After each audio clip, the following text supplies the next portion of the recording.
Gracias a Dios por darnos la oportunidad de vivir, de respirar. Es una bendición. Así que dice la Biblia que debemos dar gracias a Dios por todo, hermanos. Amén. Porque nosotros como pueblo de Dios estamos seguros y más que seguros siempre en las manos del Señor. Oramos a Dios para escuchar la palabra del Señor. Padre Celestial, te damos las gracias, Señor, por la oportunidad que nos das a través de este medio de vernos, saludarnos, escucharnos, un Dios de la gloria. Y yo te doy las gracias por la familia cristiana Puerta del Cielo. Creo, Señor, que tú le has guardado y le has dado una semana bendecida y exitosa. Y si no nos has dado todo, nos has dado lo necesario, Dios, para esta vida, Rey. Vamos a escuchar tu palabra. Usa mi vida, Señor. Confiamos plenamente en ti, no en la trayectoria, sino en tu gracia, en tu amor, en tu bondad. Que cada uno de los hermanos abra su corazón ahí donde se encuentre, abra tu palabra también, y tú le traigas una palabra de bendición, de edificación, de consolación, que le dé dirección a su vida, oh Dios. Bendito sea tu nombre, Señor. Toda la honra y la gloria te la damos a ti. Santo eres tú. Amén. Aleluya. Pues ahí donde se encuentre, ahí donde esté, abra su Biblia, Romanos capítulo 15, y vamos a leer ahí el verso 31 y 32.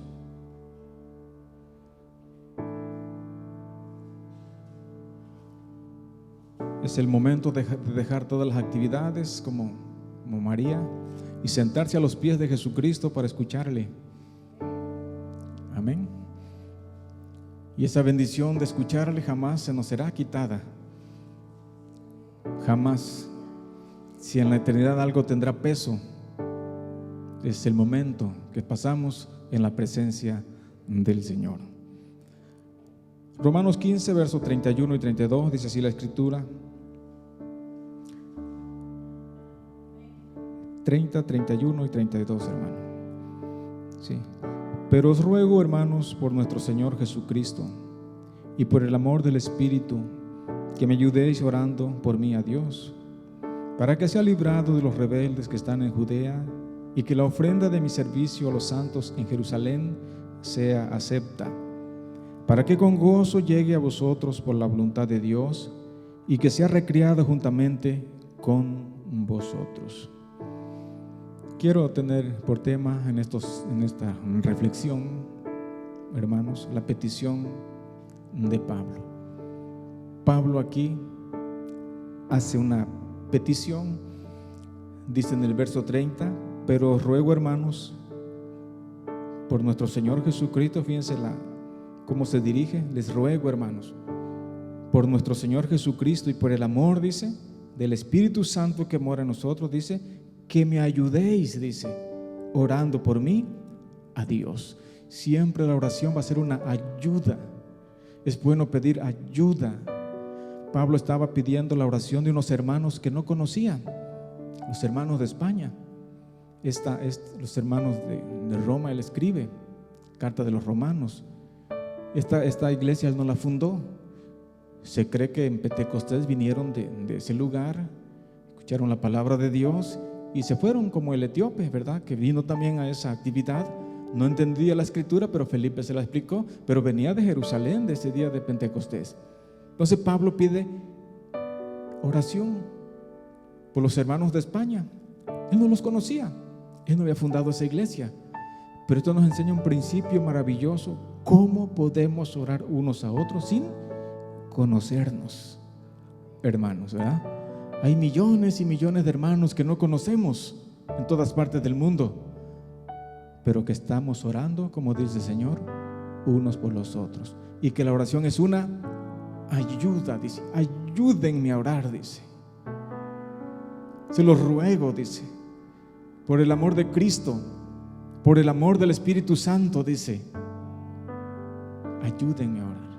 Y él pide oración por 4 cosas, hermanos. En el verso 31 dice, para que sea librado de los rebeldes que están en Judea. Entonces él pide oración 4 cosas. La primera dice, para que sea librado ¿De quiénes? De los rebeldes que están en Judea.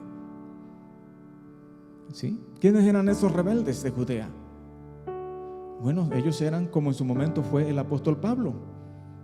Pablo fue un perseguidor de la iglesia. Él se oponía al evangelio. Él se había propuesto en su corazón acabar con los cristianos, a no ser porque el Señor interviene y lo alcanza, pero él, todo un israelita, fariseo, guardador de la ley, celosísimo de la ley, perseguía a los cristianos de una manera brutal. Dice que él iba respirando amenazas y muertes el día de su conversión en contra de los cristianos. Bueno, Pablo sabía muy bien quiénes eran ellos, porque él en su momento fue un rebelde sin causa, o sí con causa, aunque sea mal encaminada, pero luchaba por algo. Y dice: no, ayúdeme a orar por los rebeldes que están en Judea. Esa gente es mala. Una actitud de rebeldía es mala, tan mala que Pablo dice: ayúdenme a orar, hermanos, ayúdenme, dice, porque me voy a enfrentar a este tipo de persona. Gente que se oponía al evangelio, judaizantes, gente que siempre se va a oponer a la obra de Dios. Amén. Y él pide oración, él confiando en que la oración tiene poder. Amén. Entonces, ellos en su ignorancia, como Pablo en su momento, se oponía al evangelio. Hay gente que en su ignorancia se opone al evangelio. Aún nuestra familia en su ignorancia se opone al evangelio. Pero tenemos un arma poderosa que se llama la oración. Y Pablo oraba porque era un guerrero de oración, pero también pedía oración. Es bueno, hermano, ayúdeme a orar porque tengo una oposición tremenda en la casa. Tengo una lucha tremenda con el vecino. Tengo una lucha tremenda en el trabajo. Tengo una lucha tremenda con el patrón. Tengo una lucha tremenda aquí y allá. Ayúdenme a orar, porque la oración es poder, hermanos. Amén. En segundo lugar, Pablo dice, sigue diciendo el verso 31, y que la ofrenda de mi servicio a los santos de Jerusalén sea acepta. Amén. Aquí vemos que Pablo pide oración también para que esa ofrenda que había levantado él fuera acepta a los hermanos en Jerusalén. ¿Sí? Alguien diría, pues es una ofrenda. ¿Quién no recibe una ofrenda? Pues una ofrenda, pues venga de donde venga, pues bienvenida sea. Pues no voy a ponerme de remilgoso. Pero Pablo dice, no, dice, ayúdeme a orar para que la ofrenda de mi servicio a los santos en Jerusalén sea que, pues me la acepten. ¿Por qué decía esto Pablo? Bueno, vea lo que dice el verso 26 y 27 del mismo capítulo 15. Porque Macedonia y Acaya tuvieron a bien hacer una ofrenda para los hermanos pobres que hay entre los santos que están en Jerusalén, pues le pareció bueno y son deudores a ellos, porque si los gentiles han sido hechos participantes de sus bienes espirituales, deben también ellos ministrarles de los materiales. Bueno, los hermanos de Acaya, los hermanos de Macedonia, la iglesia gentil que se convirtió al Señor, tenía manerita. Bueno, los de Macedonia dicen que eran muy pobres, pero aún de su pobreza daban para el Señor.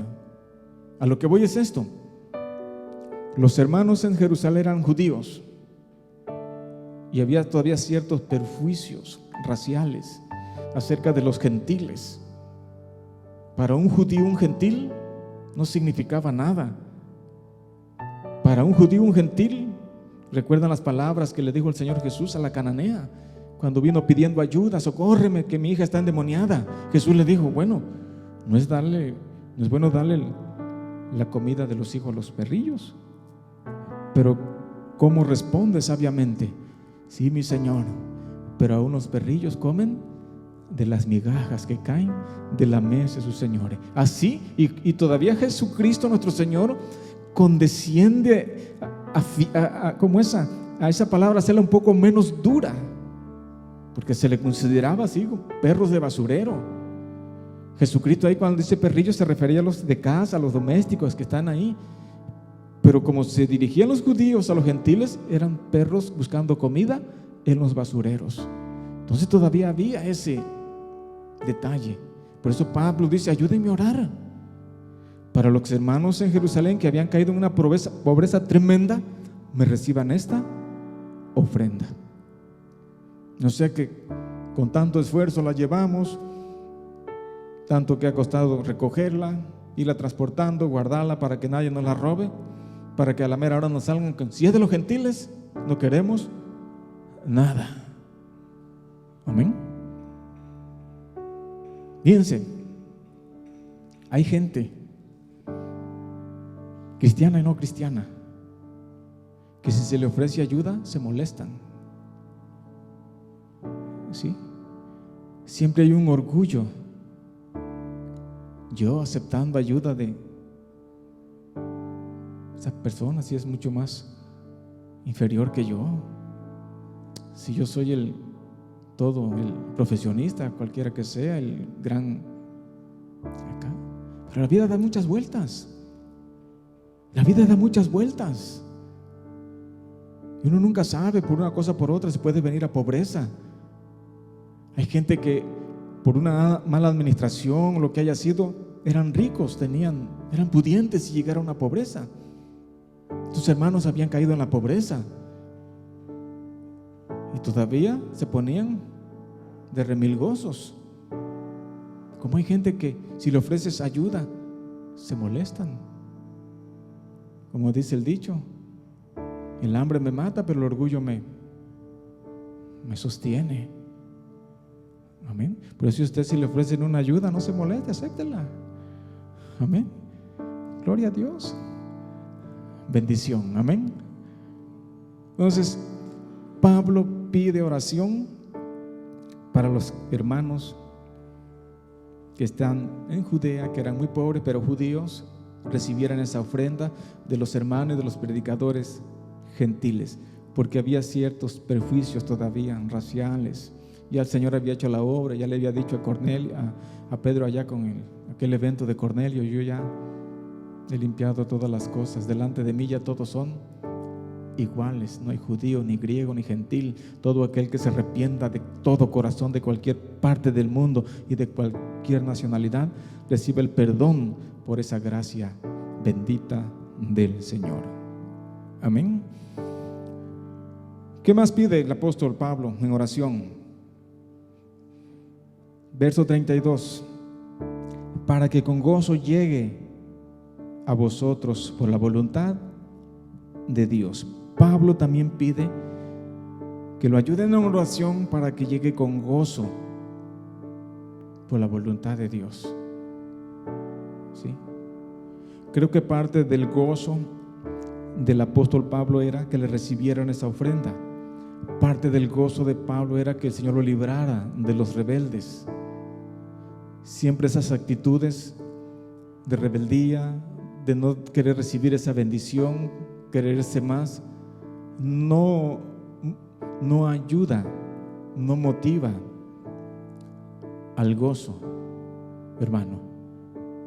Pero más que nada, cuando dice él, para que con gozo llegue a vosotros por la voluntad de Dios, hermanos, Pablo era un hombre que dijo en su momento: yo no escatimo mi vida preciosa para mí, no, yo estoy dispuesto a ir hasta la misma muerte por el Señor, solo quiero acabar mi carrera, dice, con gozo.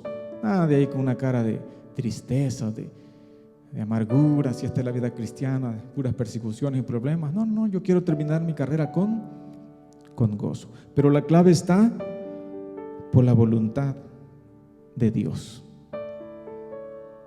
Cuando se hace la voluntad de Dios, va a haber como resultado un gozo. Porque no hay nada que nos satisfaga tanto y nos dé tanta tranquilidad cuando uno está haciendo la voluntad de Dios. Y según Romanos 12:2 dice que la voluntad de Dios es buena, es agradable y es perfecta. Cuando uno se mueve en la perfecta voluntad de Dios, va a haber gozo. Acuérdense que está la perfecta voluntad de Dios y la voluntad que Dios permite, la permisible, ¿verdad? No es la voluntad de Dios que un hijo de Dios se case con una no cristiana. Esa no es la voluntad de Dios.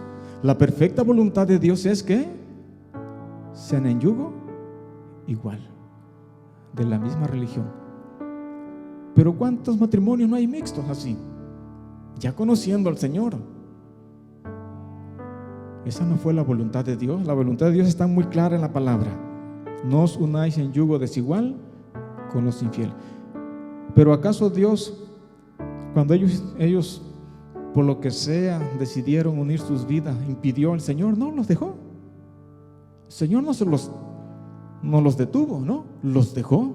Como a Balaam, primero le dijo: no vayas, pero como él estaba insiste, bueno, pues vete, pero no soy responsable de lo que te pase, ¿verdad? Y Dios los deja. Bueno, si ustedes quieren hacer así un matrimonio mixto, háganlo, pero mis bendiciones ya no serán como yo quiero dárselas. Sus consecuencias las tendrás. No habrá gozo. No así como deben de ser las cosas. Los dos cristianos, aunque sea humildemente, se unen en el Señor. Habrá problemas, sí los habrá, pero tendrán las promesas y la bendición y el gozo del cielo en sus vidas, porque están haciendo lo correcto. Por eso David decía en el Salmo 143:10: enséñame a hacer tu voluntad, porque tú eres mi Dios, y tu buen espíritu me guía a tierra de rectitud. Solo doy otro ejemplo de esto. Alguien que decide irse al otro lado, pero por el río, pero sin papeles, pero por atrás, no por la puerta. Esa no es la voluntad de Dios, que se vaya así. Él tiene que entrar por la puerta con una visa, con un pasaporte, como debe de ser. Así debe de ser. Por necesidad, por lo que sea, tuvo que irse por el río, por el desierto. Dios no es responsable de él, no, porque está siendo infractor de una ley. No significa que necesariamente le va a ir mal, pero si lo agarran, lo golpean, lo deportan y le hacen tantas cosas, es porque está actuando fuera de la voluntad de Dios. No así cuando alguien se va como debe de ser, tiene el gozo. Amén. Entonces Pablo dijo: yo quiero llegar con gozo, pero yo voy a llegar con gozo que sea, dice, la voluntad de Dios. ¿Sí? Cuando uno hace la voluntad de Dios, hermano, tú no tienes por qué sentirte mal. No, el mismo Espíritu Santo dará testimonio a tu espíritu. Amén, trayendo esa paz, esa bendición, esa tranquilidad, esa agua de reposo. Que estás haciendo lo correcto. Ayúdeme a orar entonces, para que yo llegue con gozo haciendo la voluntad de Dios. Recuerdan que en otras ocasiones él quería ir para allá y el Espíritu Santo le decía: no, es por acá, Pablo. Quiero ir allá, Señor, sí, tus intenciones son muy buenas, pero ahora es por acá. Ya más adelante, allá le llegará el Evangelio. Eran hombres que eran dirigidos siempre por el Espíritu Santo. Así que aguas ahí en las decisiones que hay que tomar. Tienen que ser siempre en la perfecta voluntad de Dios.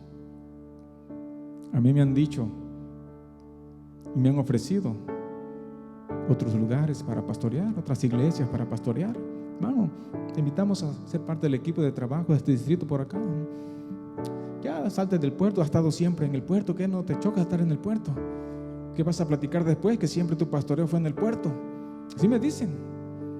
Digo, no, si el Señor me dice que yo me vaya, yo me voy hasta una iglesia, empezar de nuevo, pero si no, yo ahí no me muevo, porque moverse fuera de la voluntad de Dios es fatal, hermano, fatal. Amén. Y por último dice: y que sea recreado juntamente con vosotros. Es la otra petición de Pablo, dice: y que sea recreado juntamente con vosotros. Esta palabra recreado puede tener dos significados.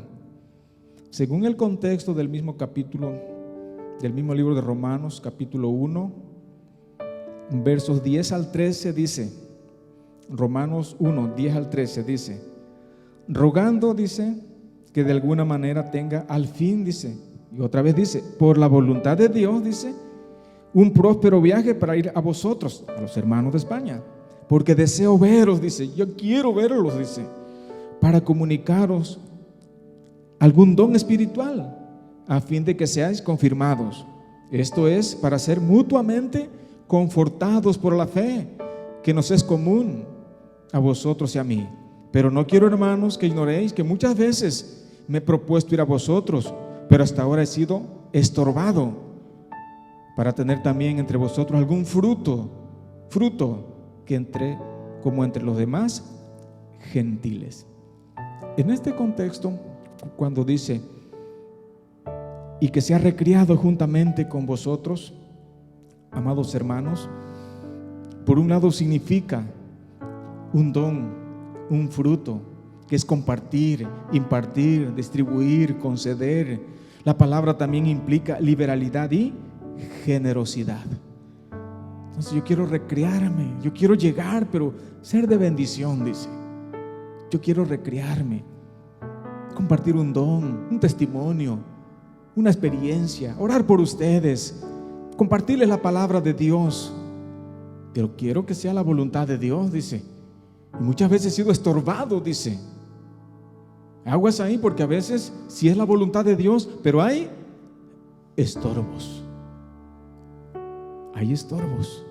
Como que el enemigo presiente y la voluntad de Dios y su corazón arde por ir a predicarle a esa familia, pero siempre hay estorbos, siempre pasa algo, ¿no? La perfecta voluntad es que vaya, pero ahí a veces hay un estorbo. Amén. Ayúdenme a orar, hermanos. Yo ya quiero verlos, dice. No los conocía. Quiero ir a vosotros, dice. Quiero llegar y ser de bendición, porque así debe de ser. Cuando uno va a otro lugar de visita, tiene que ser de bendición. Amén. Pero por otro lado, la palabra recrearnos también podría ser, amados hermanos, un refrigerio para el apóstol Pablo, un descanso, ya que su ministerio era muy agotador, era un misionero incansable, un misionero muy gastado físicamente. Él enumera todos los problemas que él tenía que enfrentarse, todas las cosas que él sufría, tantas cosas que le pasaban, pero él seguía adelante predicando el evangelio y decía: ay de mí si yo no anuncio el evangelio. Entonces la palabra quiero ser recreado también con vosotros. También puede significar un descanso, ¿sí? Un refrigerio, un momento de fiesta ágape, una convivencia con ustedes, los hermanos. Amén. Ahí ser de bendición. Entonces Pablo, hermanos, pide a estos hermanos de España que no conocía, ayúdenme a orar. La oración es una ayuda. Controlados unos por los otros. 1, por ser librados de los rebeldes. 2, que la ofrenda para los santos en Jerusalén fuera acepta. 3, para que con gozo llegue a vosotros. Y 4, que sea recreado con todos vosotros, que sea recreado con todos vosotros. Y el Dios de paz sea con todos vosotros. Amén. Nuestro Dios es un Dios ¿de qué? De paz. Y a paz nos ha llamado también. Amén. Estas son las peticiones, las oraciones por las cuales el apóstol Pablo pide, ruega por el amor de Jesucristo, por el amor del Espíritu Santo, que oren por él. Amén. Así que nos enseña un principio maravilloso acerca de la oración. Cuán poderosa es cuando oramos mutuamente, cuando oramos unos a otros. y que aunque no conozca hermanos de otros lugares, nos une el Señor. Y la oración de nuestros hermanos, porque de seguro, Señor, en otros países te pedimos por los hermanos de México, mira cómo están ahorita, y nosotros también oramos por los hermanos sin conocerlos de otras naciones, pero esa oración llega a la presencia del Señor. Vamos a orar. Incline su rostro.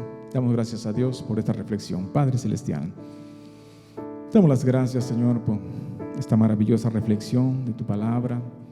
Vemos cuán poderosa es la oración de tus santos, de tus hijos, para llevar a cabo tu obra en esta tierra. Pablo, que era un guerrero de oración, pide oración porque sabía que la oración de los hermanos le ayudaba a seguir adelante llevando la palabra. Este hombre de Dios ruega por el amor de Cristo y el Espíritu Santo ese apoyo en oración, y nos enseña este principio tan maravilloso, Señor, de apoyarnos los unos a los otros, Señor, en las oraciones, ya que no luchamos contra carne y contra sangre, contra un enemigo invisible que quiere destruirnos, quiere acabarnos. Y la oración nos va a proteger, y va a proteger a por quienes oremos en algún lugar, aunque no los conozcamos ni sepamos cómo están en ese momento. Pero una cosa sí sabemos, que tú los ves, y que nuestra oración llega al trono de la gracia para bendecir sus vidas, amado Dios. Ayúdanos, Señor, entonces a orar los unos por los otros, ser responsable en tener nuestro devocional, nuestras oraciones, pero también, Señor, somos criaturas necesitadas, primero de ti y después los unos a los otros, Dios. Gracias, Rey, gracias, Dios, por esta palabra que nos has regalado en esta hermosa hora. Amén. Aleluya. Bien, amados hermanos, pues Dios les bendiga. Quiero, a través de este conducto, a todos los hermanos de la iglesia Puerta del Cielo que nos ven, que este jueves nuestras autoridades eclesiásticas, el Consejo Consultivo Nacional, tomó para bien ya la reapertura de los cultos, de los templos, ya como debe de ser, obviamente guardando todos los protocolos. Esta semana yo me estaré dirigiendo a ustedes. Nos vamos a ver la necesidad en tener 2 cultos. Entonces, yo voy a ver cómo nos vamos a acomodar, ¿verdad? Por lo pronto vamos a comenzar con los domingos, por lo pronto. Así que, por medio de este conducto, de esta grabación, hasta donde nos vea algún hermano de la iglesia Puerta del Cielo, ya lleven esta noticia. Ya se envió a todas las iglesias del distrito, de la asociación, y ya vamos a abrir el templo, ya vamos a poner el cañón, los músicos, en fin, como estábamos antes, pero 2 cultos, ¿sí? 2 cultos. Así que reciban un caluroso saludo de la hermana Elvira, que tengan una semana exitosa, Dios los bendiga grandemente, un fuerte abrazo. Y llévenme sus oraciones, necesito de sus oraciones, la familia pastoral, porque estamos pasando una situación difícil. Dios les bendiga.